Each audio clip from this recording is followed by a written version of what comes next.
We need to talk about expansions, not just any expansions, the 7 that genuinely transform their games. These aren't nice to have. These are the ones where once you've played with them, you physically cannot go back to the base game. That's a bold claim right out of the gate. But yeah, I'm with you on this. We've played enough games with and without their expansions to know which ones are truly essential. And I'll be honest, some of these were total game changers for us. Like, we thought we understood the base game, and then the expansion showed up and completely reshaped how we thought about it. Exactly. So let's dive straight into Terraforming Mars Prelude, because this is the expansion that solves the biggest pacing problem I've ever encountered in a board game. The base game has this notorious issue where the first 2 generations are just boring. You're placing a single cube, getting one production, hoping you draw something useful. Your engine hasn't started yet. And Prelude fixes this so elegantly. You get dealt 4 Prelude cards at the start, you keep 2 of them, and suddenly you're operational from Generation 1. We're talking immediate production boosts, resources, terraforming rating increases, sometimes even tiles on the board right away. It's like skipping the tutorial and jumping straight into the actual game. Right. And it's not just about speed. It fundamentally changes your strategic decisions from turn 1. I remember one game where I drew Eccentric Sponsor, which let me play a card from my hand with a 25 mega credit discount. Combined with my corporation and starting cards, I had a cohesive strategy before the first generation even started. No more fumbling through boring early turns. The expansion includes 35 Prelude cards total, and they cover everything. Biofuels gives you plant production and energy production, plus resources. Molehole gives you massive heat production. Great Aquifer lets you place 2 ocean tiles immediately. Supply Drop gives you titanium, steel, and plants right away. Each one solves a specific early game bottleneck. And the 5 new corporations amplify this further. Valley Trust is particularly clever. Starts with only 37 mecha credits, significantly less than most corporations, which typically start with 42 to 48, but you draw 3 additional Prelude cards and play one.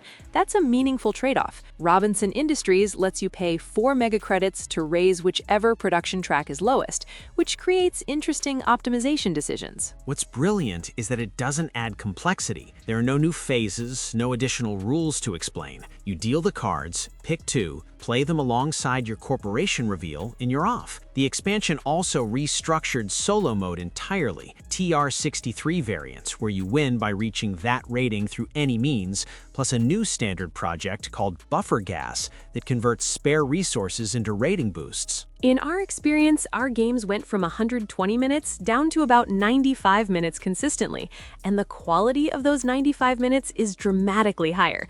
Nobody in our group plays base Terraforming Mars anymore. It's Prelude or nothing. All right, next up, Viticulture Tuscany Essential Edition. And here's the thing, base Viticulture Essential Edition is good. It's pleasant, it's structured, it works, but Tuscany makes it exceptional. The extended board is the star here.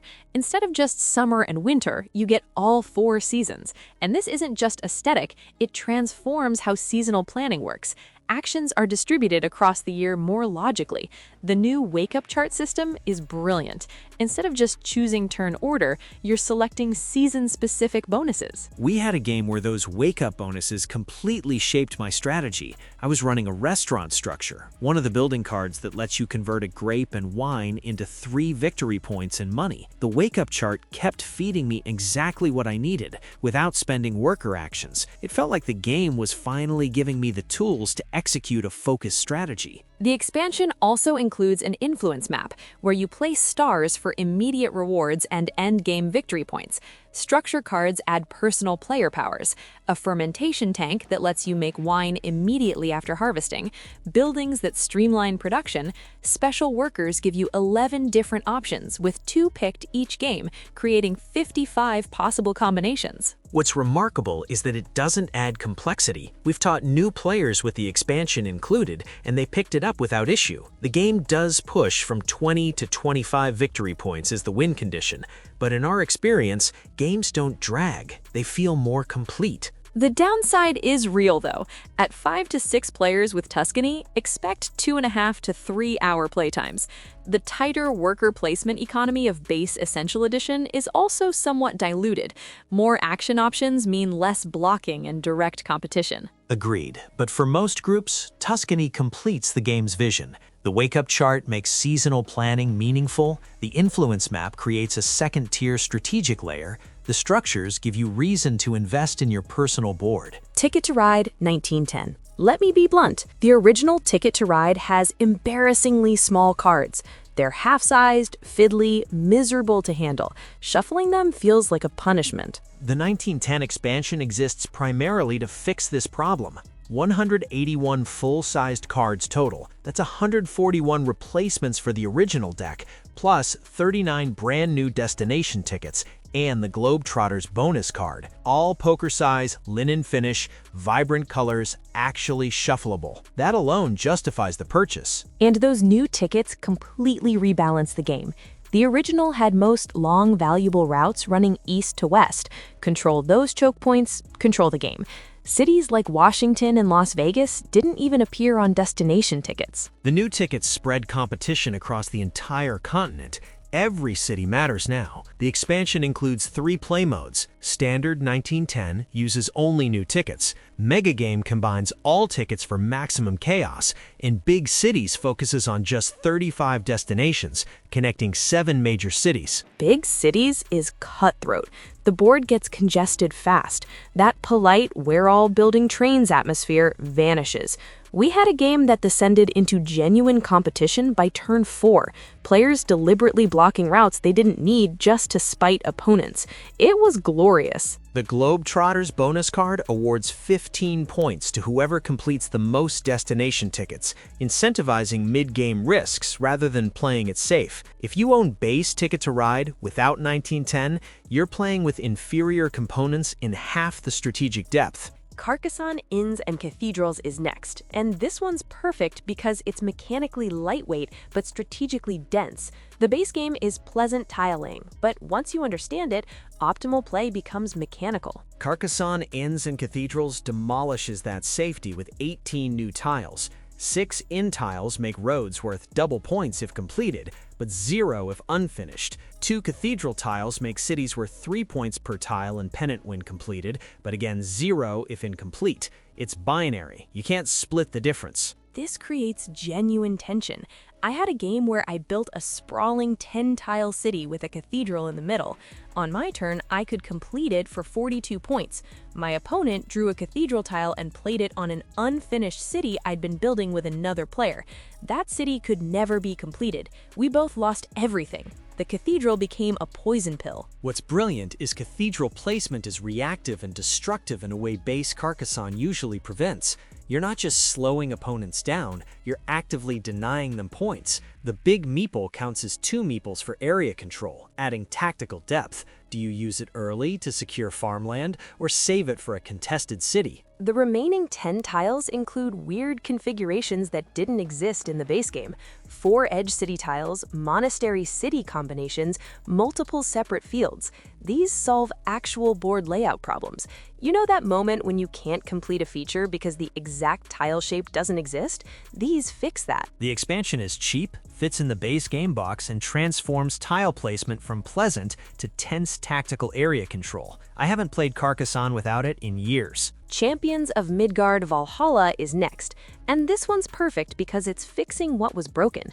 Base Champions of Midgard has a fatal flaw. When your warriors die in combat due to bad dice, it feels terrible. You've invested resources recruiting them, and then they're just gone. Valhalla transforms warrior death from punishing setback to strategic opportunity. When a warrior die is defeated, you immediately receive a sacrifice token matching that die's color. Those tokens become currency for acquiring power. After any combat, you can spend sacrifice tokens to purchase Valkyrie Blessing cards, recruit new warriors from the supply, or defeat epic monsters from a separate market board. Valkyrie Blessings are typically instant bonuses. Spend any 2 tokens for 1 glory. Spend specific combos for resources or actions. Epic monsters require multiple tokens but grant substantial endgame bonuses. The psychological shift is profound. A player rolling poorly family isn't devastated, they're accumulating tokens. We watched someone intentionally ignore shield results to ensure warriors died because he'd calculated the sacrifice tokens were more valuable than preserving his warrior pool. That's insane in the best way. The expansion introduces leader dice with special abilities, giving previously weak leaders competitive viability. 2 new warrior types, Shield Maidens provide defensive bonuses, Berserkers do high damage but die easily, fitting perfectly into the sacrifice token economy. The downside is real though. In our experience, Valhalla nearly doubles playtime. Games that ran 60 to 75 minutes now stretch to 120 plus. Setup is more complex, but the game never drags, and the catch-up mechanism from sacrifice tokens keeps games competitive. Champions of Midgard without Valhalla feels like half a GOM. Valhalla makes warrior death thematic, strategic, and emotionally satisfying rather than feel-bad randomness. Dune Imperium Rise of Ix next. Base Dune Imperium is exceptional, but the Chome section always felt underwhelming. You trade spice for money at a fixed rate, and once you've done that, the space loses relevance. Rise of IX redesigns CHOM into the interstellar shipping track. You place a worker on a shipping space and advance your marker up a multi-tiered track. Each tier offers different rewards: Solari, Spice, Troops, Influence, and IXIN technology tiles. You can recall your ship at any tier to collect rewards or push further up for greater riches. But the true innovation is IXIN technology. The IX board displays 18 tech tiles you acquire by spending spice. Each grants unique powers, ongoing abilities like extra combat strength, one-time bonuses like drawing extra cards, or personal action spaces. A player in our group focused on tech and ended up with significant combat advantages. Devastating. This creates genuine strategic choice. Invest heavily in dreadnoughts purchased with Solari, IXIN tech purchased with Spice, or traditional influence track pursuit. There's no single dominant path. The expansion also adds new strategic elements and card types that deepen the experience. Epic Game Variant extends the victory threshold to 12 points from 10 and includes starting intrigue cards. Each player also removes one Dune the Desert Planet card and replaces it with Control the Spice, while the conflict deck shifts to using only Conflict 2 and 3 cards. This reduces the swingy nature of early influence racing and makes the entire game feel more substantial. The one criticism: adding 3 new worker placement spaces slightly reduces board tightness. Base Dune Imperium's ruthlessness comes partly from scarce spaces, but most players consider the new strategic depth worth that minor concession. After Rise of Ix, I genuinely cannot play Dune Imperium without it. Choam isn't a dead zone anymore, it's a viable path to victory. Finally, Dominion Intrigue. Dominion launched an entire genre, but which expansion best captures what made it special? Which one refines the core rather than bolting on gimmicks? Intrigue is pure deck building. It adds 26 kingdom cards. Second edition adjusts to 25. It doesn't introduce new faces, doesn't add tokens, doesn't create location boards. It's just cards designed around one transformative theme: choices. Pawn costs just 2 coins and offers 4 effects: +1 card, action, buy, or coin. You choose exactly 2. This forces you to evaluate each turn differently. Steward costs 3 coins.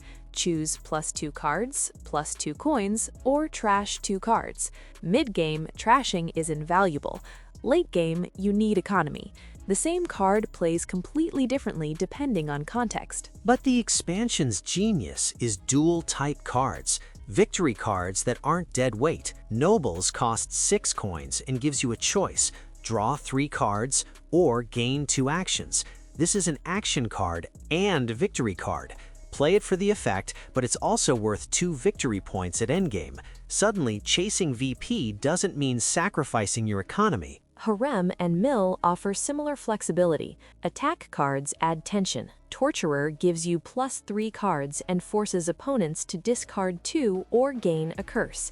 Masquerade gives +2 cards and forces all players to pass a card left. Bridge gives +1 buy and reduces all card costs by 1 for your turn, enabling explosive combo turns. Second edition updated several cards. Patrol draws 3 and reveals your top 4 deck cards. Victory and Curses go into hand immediately, filtering your deck. Replace lets you trash a card and gain one costing up to 2 more. These smooth out first edition friction. What separates Intrigue from other Dominion expansions is seamless integration. There's no gimmick. Cards feel like they could have been in the base game all along, except designed by someone who'd played Dominion for 1,000 hours. It rewards careful play, punishes autopilot. We've taught new players using Intrigue in the Kingdom selection, and they picked it up faster than players taught with base alone. The choice mechanics make cards feel more intuitive. So here's the thing about these 7 expansions. What separates them from hundreds of others isn't that they add content, it's that they fundamentally improve their games. Prelude eliminates Terraforming Mars's sluggish opening. Tuscany completes Viticulture's vision. 1910 fixes Ticket to Ride's component problem and rebalances the experience. Inns and Cathedrals adds meaningful decisions without complexity. Valhalla transforms Champion's worst mechanic into its best.